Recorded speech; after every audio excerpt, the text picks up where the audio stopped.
I leave it on. Yeah, thank you. Thank you for this wonderful input also to our panel, also to Stefan, who also set the scene with great examples, and to Bettina, who gave us a glimpse on what's going to happen politically. I want to pick up what you said. I mean, skills. We need skills and competences. We understand that it's going to be more important than ever, and that we're lacking some skills. What do you think personally is the most important skill that we will need, and how? So what's your first choice in the skill, Bettina? Developing resilience for a faster, changing, a more complex future, which is a huge opportunity, but we should not shy away. And when we see studies, young people, they embrace future, but they don't feel prepared. So we have these competencies we talked about, some talked about it already, and we'll talk about later. They are so important, in addition to having, of course, you have to learn math and you have to should read some books, but you have to develop these competencies. And this is why schools have to become a more creative place. And you have to become more self-organized, and this is also part of what digital tools can do, that you learn by yourself. We have to be very careful, because again, when you look at the digital gap we have, skill gap we have, young people having more support from home, they are more self-organized, so they can use them better. So we have to find the right balance, but to sum it up, it is resilience we have to give to children. Fabiana, you're the skill that you want everybody to acquire. I would expand on what Bettina just started on. I would say it's flexibility to adapt our thinking to new findings in learning sciences, but also to a rapidly changing world that presents us with ever new challenges that require ever new solutions. And a challenge is scary. It can be viewed as a threat, but I believe it can also be viewed as a potential. Because every challenge, every crisis ultimately is an opportunity for growth. But to harness this potential, to seize the opportunity for growth, we need to go through that door to pick up on that. We have to be open for innovative ideas that seemed absolutely outrageous before. We need to adopt new thinking, so we need to stay flexible. And with we, I mean us as individuals, but also companies, institutions, and us on a wider societal and global level. We'll talk more about how to achieve that, but Michael John, what's your skill of the future? Well, I think we've heard about some really important candidates for future skills, and I endorse all of them, but I think the recent experience that we've had over the last 2 years has shown the urgency of another skill, which I think is critically important right now, which you might describe crudely as BS detection. Perhaps more elegantly described by the minister as a compass to allow us to navigate the complex information landscape that we face. And this is particularly prominent in life sciences and also in environmental topics like climate change, where there's a very confusing information landscape. And we have a challenge that, for example, in America, only 1 in 6 adults actually reads actively any science news whatsoever. So how do we cope with this? I think there's a challenge that not that the information is not available, but that we need to awaken interest in the information, and we need people to be able to evaluate what should they trust, what should they not trust, and also to understand that science is an unfolding process rather than a set of facts. And that's a real Copernican change in the way that we do science communication, also informal science learning, which is, I think, a topic that unites many of us at the table today. So, yes, a compass to navigate through our information landscape. Yeah, and we'll see some examples of how we can achieve that. Felix, I want to hear about your skill of the future. For me personally, I think one of the most memorable experiences I made in school, and I would assume it's very similar also with each and everyone that is in this group, is kind of the social environment, the social skills. How do you interact with other people? You have children in your classroom who have different cultural backgrounds, who have different interests, who have different skill sets. I think this is actually something that school already today is one of the most valuable items that they already teach us. We talk a lot about curriculum and all these things, but just this social environment for a kid, I think, is for the development extremely important. Some kids, of course, they struggle with that and they have some issues there, but overall, I think this social interaction as a child is one of the most important skill sets that is also required in a fast-changing and very new, innovative generation. Yeah, so you would still have the children in the classroom in order to learn that. I'm a fan of having classrooms, absolutely. I mean, I think also the breaks in between, this was always so much fun. Yeah.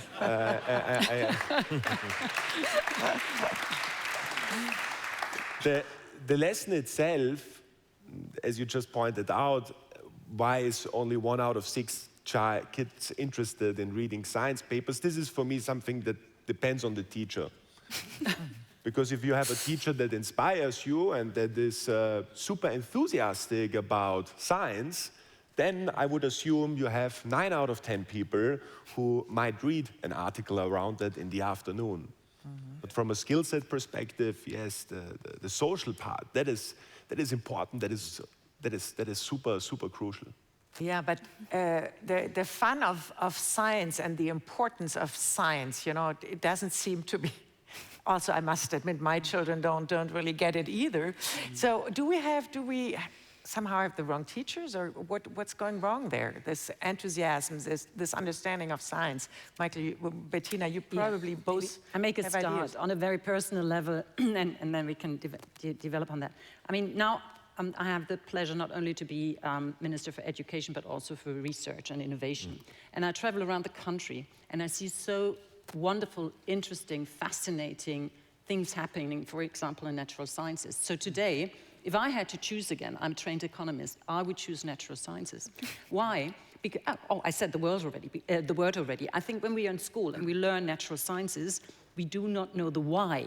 When I now see what can be done with it, the purpose of why we find new knowledge, why we are so curious to understand, I would be more interested in it. So it's the why.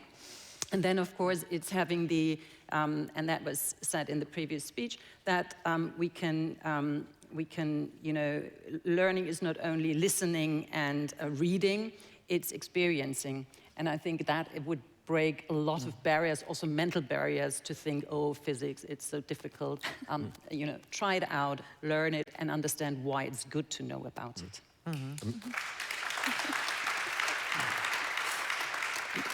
And maybe if I can pick up on that, I fully agree. I think that we focused for millennia in education on thinking, what is the content that we want to transmit to these little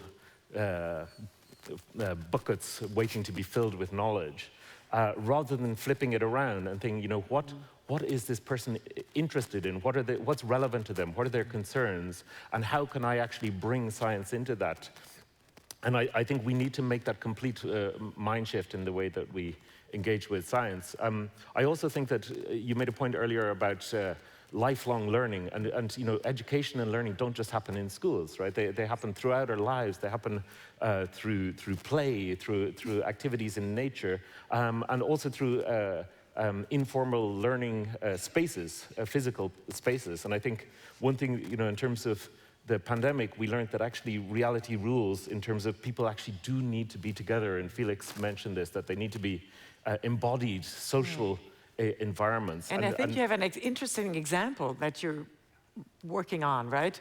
Yeah, This well, embodiment. we are creating this museum called BIOTOPIA, and the idea is to be a physical focus around life sciences, informal education, and science communication, life sciences and environment. And it's right here in Munich. It's going to be a major museum, but even the word museum it makes one think of the previous model. It's more like a platform for life sciences engagement, but it has to be hands-on. It has to be social, and I think it also has to be conversational. I mean, I personally got my interest sparked in science through when I was 17 years old, and I was actually traveling through Germany. I'm from Ireland originally, and I had a chance to have a 10-minute conversation with a scientist. And I think conversation, where suddenly somebody talked to me about Schrodinger's cat and black holes, and these things that were never taught in school, and I thought, wow, I want to learn more about that. And so I think if we can create models, supported by technology, but physical places are really important, where people can come together, where people aren't trapped in their filter bubbles, and where they can get hands-on engagement, where they can experiment, try things out, and where they can come into social contact with people they wouldn't normally connect with. So can we create some sort of museum without walls, supported by all of the technologies that we've just heard about, as a new kind of place for informal learning and science communication? That's the goal, I think. Yeah, and that's where I want Fabiana to jump in, because she has the technology, and I mean, we know that we're going to need this technology, because it's more, learning is more about, it's more than just learning vocabulary. We know it. So tell us a little more about what you're doing there at Level X. Yes, exactly. Thank you for the question, because I was waiting on an opportunity to jump in here. You all made a point about it has to be engaging. And you're absolutely right, because this is how we can connect. You touched upon, we're teaching only isolated skills. We're teaching English vocabulary, but we're not learning why this is important. Or in physics and maths, we don't get the bigger picture. So we're teaching isolated skills, but not competences. So let me take a step back here and explain what exactly is a competence. What are we talking about here? It's a word that is dropped often in conversation, but it entails so much more. Bear with me for a second here, and imagine that friendly aliens just landed on Earth, and they have no knowledge of human civilization, and now you are tasked with explaining to one of those aliens how to ride a bike. Now, how would you go about that? How would you put into words how to ride a bike? It's hard, isn't it, if we think about it? And that is only one skill. Now, a competence would be a set of skills, of different forms of knowledge. A competence would be this precise alien taking a bike tour from here to Nymphenburg to the museum. That entails knowing how to ride a bike. It entails knowing traffic rules, the directions, etc. And that is a competence. That is what we need to teach. And now the question is, well, this is hard, as my example goes to show. How can we do this? And the answer is driving engagement.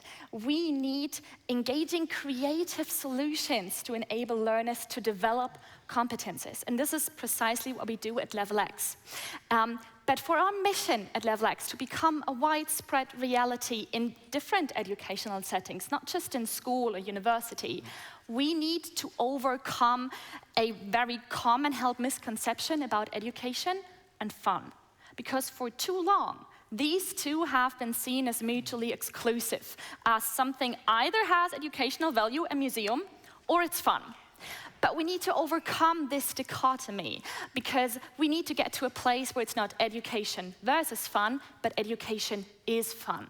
And this is the solution to teaching competences. Yeah, and now my question to Bettina, because it seems like the tools would be there, like serious games, and we've other virtual environments. Can't you roll that out in the classroom? Why is it so slow? I mean, you've said that you've named several reasons, but please let us know what your plan is. Yeah, I mean, as I said, there is not one switch that we can use. Unfortunately, we have to train teachers, because normally you stay within the system, you become a teacher, and normally you stay there. So over your lifespan, new knowledge, new technologies develop. We have to invest much more. We have to invest heavily in lifelong learning for teachers. We haven't done that in the past. If you look what is spent by the Länder on the training of teachers, that is too small. And then, of course, we have regulatory hurdles like data protection rules. We would need some sort of, for example, whitelisting. We have a project in the ministry where we sort of develop a system to certify. I know there might be startups who do that already. We should combine our knowledge there so that teachers using an app, a software or whatever, they can be sure they are allowed to do that due to the strict data regulation we have, of course, when it comes to children. And then basic things like having infrastructure in place. I mean, look at what we have. If you ask me, I think when we talk about digitalization, I think it's good to have split competencies. You have the the cities where we live, you have a Länder and you have Bund, the federal level. But when it comes to digitalization, where you need you know, data protection rules, where you need that they link together, that it's seamless, you should have that much more centralized. Not because I want central education, but to roll that out, we should look at Kooperationsgebot and Verbot. We should actually shift there. Yeah, so we really, I mean, a centralized or federal platform, learning platform hasn't worked till now, right? We establish one right now, so that we actually, it is an important point, because we're in the progress and part of it is already finished, because digitalization happened in many ways, and that is good. But the platform, as a meta platform, is designed for combining that, to making a central stage, a central platform for all the good things that are happening, so that the access is much easier. Yeah. Felix, I mean, you kind of trying to shake up the traditional educational scene, right? You decided that too many students didn't get enough help, the right help in a traditional classroom. What support do you give with GoStudent? And, you know, like, I understood you right, we talked about this before, that you want to expand it from a virtual learning platform going into the real world. Why that? Yeah, so often people think tutoring or Nachhilfe in German is something people take because the school system failed them. But that is not the case, because all over the world, in every country, also in countries that have extraordinarily good school systems, you have always a very similar setting. You have one classroom with one teacher and 20 to 30 children. But everybody who has children knows every child learns differently. So you cannot expect that this one set of rules that you have applies and works for every child.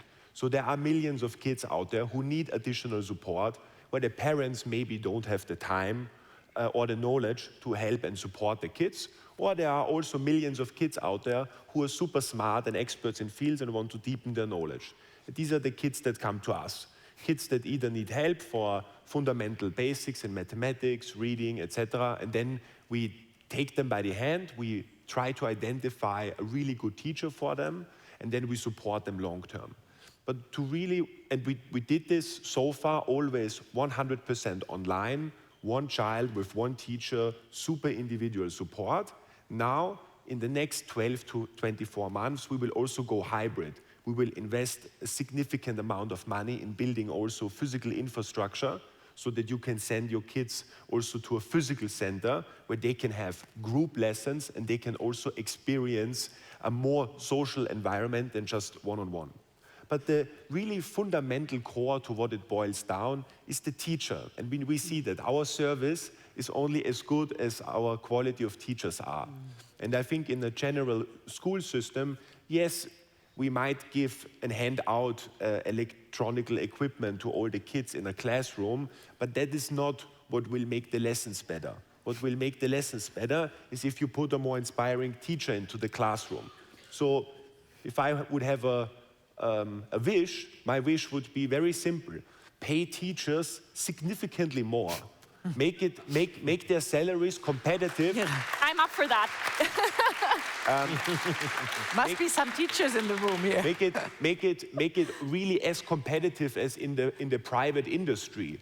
I mean, maybe you can Google afterwards what the starting salary of a teacher is, but make it much more competitive, but also at the same time make it more difficult then to become a teacher. Set the barrier really high. Just studying Lehramtsstudium is not a qualification to be a good teacher. and the third thing is also, as soon as you enter this teaching universe, you also need to be measured against something. And you cannot just make more money just by being more years into that profession. And the countries like Finland, for example, everybody's always talking about how cool Finland is and how crazy and good their results are. They did that since the 90s, exactly that. Can I quickly jump in here? I would challenge you. Don't you think that we can leverage technology in classrooms to increase the quality of teaching? yes, you can use technology to help teachers to better individualize. We have, for example, acquired a company in the UK. It's for free. It's used by more than 50% of all schools in the UK. It's a tool that helps teachers to assign homework and exercises digitally to kids. And the software automatically corrects the exercises. It gives recommendations what other exercises the kid should do. So it gives the teacher, in my time, the teacher went through all the books where kids did the exercises. It's a lot of time that goes into that. Now with this tool, it saves time and it enables them to focus more on the teaching. So I agree, but still you need to have a good teacher. Bettina wants to comment on the teaching. Yeah, no, yeah. I want to add two aspects. You talked about money, which is absolutely okay, but I would like to add that, I mean, a lot of teachers have a high intrinsic motivation, not saying that they shouldn't earn enough money, but we have to make schools more independent. If you become a teacher and you're highly motivated, you want to make decisions because you know what's best for your children, ideally, if you're a good teacher, right? So we have to give schools more independence, not in terms of you can decide bureaucracy, but real freedom. We see that in countries, Netherlands, Denmark, they have that adopted. 70% of decisions are taken in school, and they have much better results. That is one thing. I think making becoming a teacher more attractive, more modern, would attract also wonderful people there. And secondly, I would say that I learned about a wonderful project in Canada. We talked about data and using technology to make schools better. What they do is they use data to see where the pupils stand, what the results are, not to say you didn't learn enough, you're not good, but to use the data to ask themselves, what did we do wrong that our children, that the pupils did not learn what they should learn, that they haven't reached the level they should. Let's understand additional teachers coming in. So we could use all these technologies, not to control in terms of, punishment, but in order to ask ourselves, are we giving the right support or enough support that these young people need? So we should have a mind change there. Do you know, there's one interesting example. If somebody tells you in your circle of friends that the kid starts to study medicine, everybody is like, wow, he or she is becoming a doctor.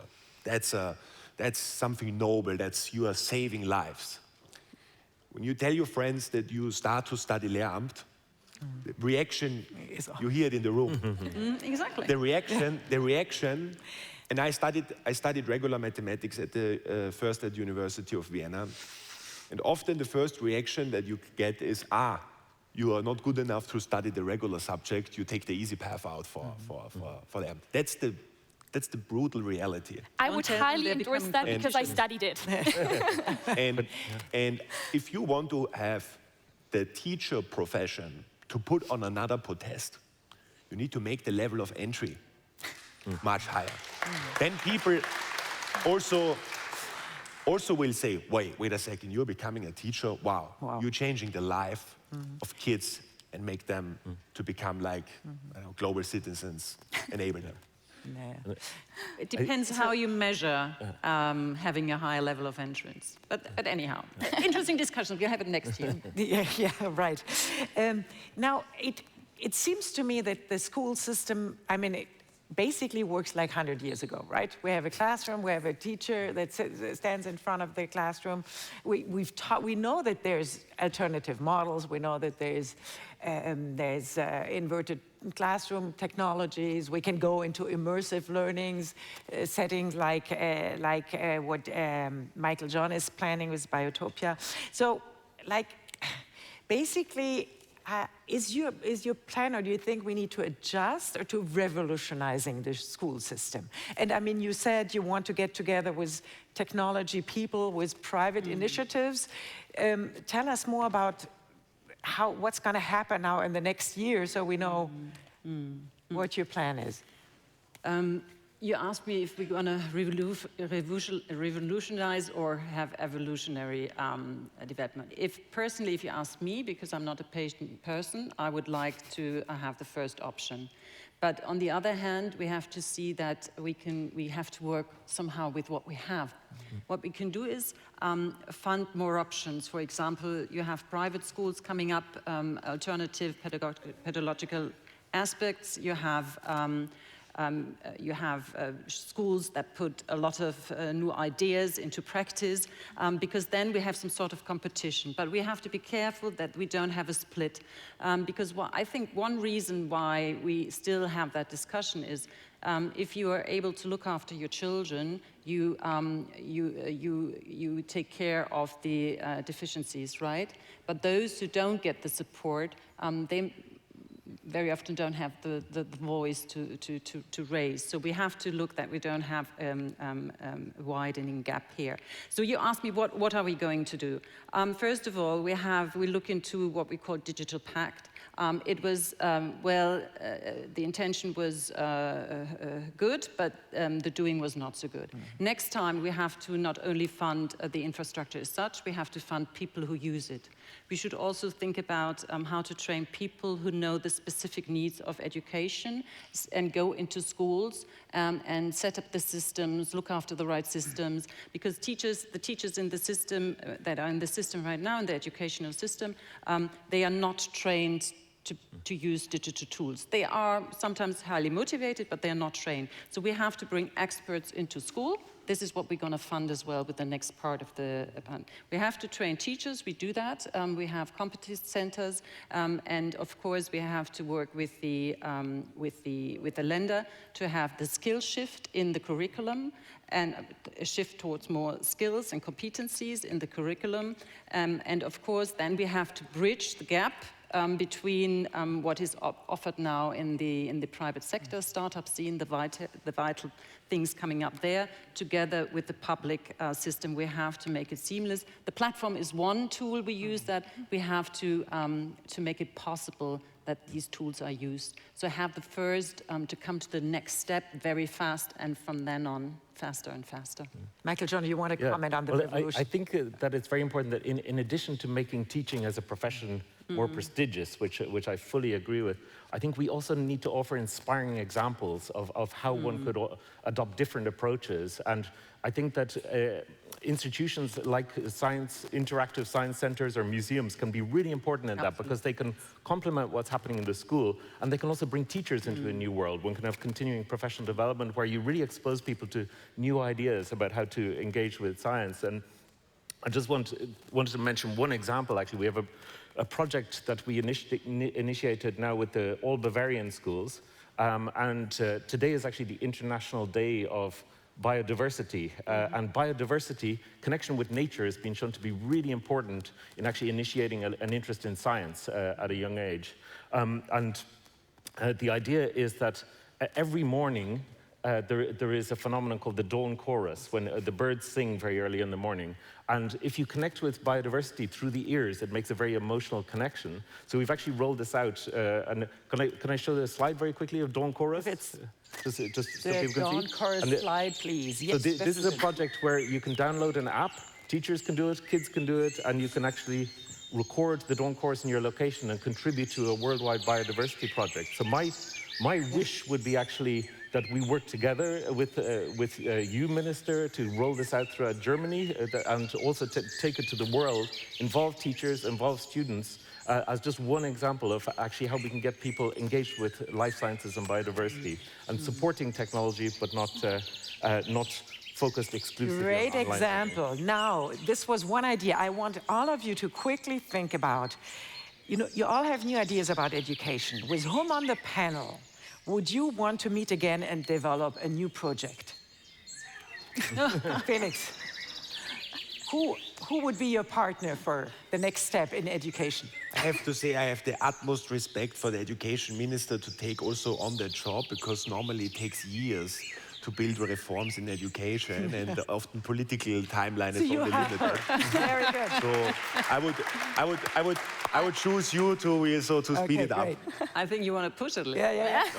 Michael, John, who would you pair up with to make the next revolutionary step in education? Well, I think we need both. I mean, we need, obviously, the minister and that vision for the future of education, and I think also we need the creators of technologies and new learning experiences, and this vision about socialized learning. So actually, I think we need to bring all three together, and I think we need to move quickly because we can't wait to do this. Fabiana, your partner. On the one hand, we would like to implement our technology in schools because building on what you just said about evolutionize or revolutionize, I think we can do both because Level X leverages the infrastructure we have on the smartphone. We don't need to implement VR settings. We can use the infrastructure that's there. All we need to revolutionize is our thinking. And that can be done, I believe. But apart from that, and actually as part of that, we need everyone, because shaping societal futures in and through education can only be achieved if we collaborate, exchange ideas, challenge each other, and by that overcome rigid and outdated educational structures. Thank you. I wanted actually one partner, Bettina, your partner, your choice. Difficult, but I would probably, if I have to do one choice, to go with BIOTOPIA because science communication and bringing that, to real, to everyday's life, I think is so important, and I would like to. Thank you so much.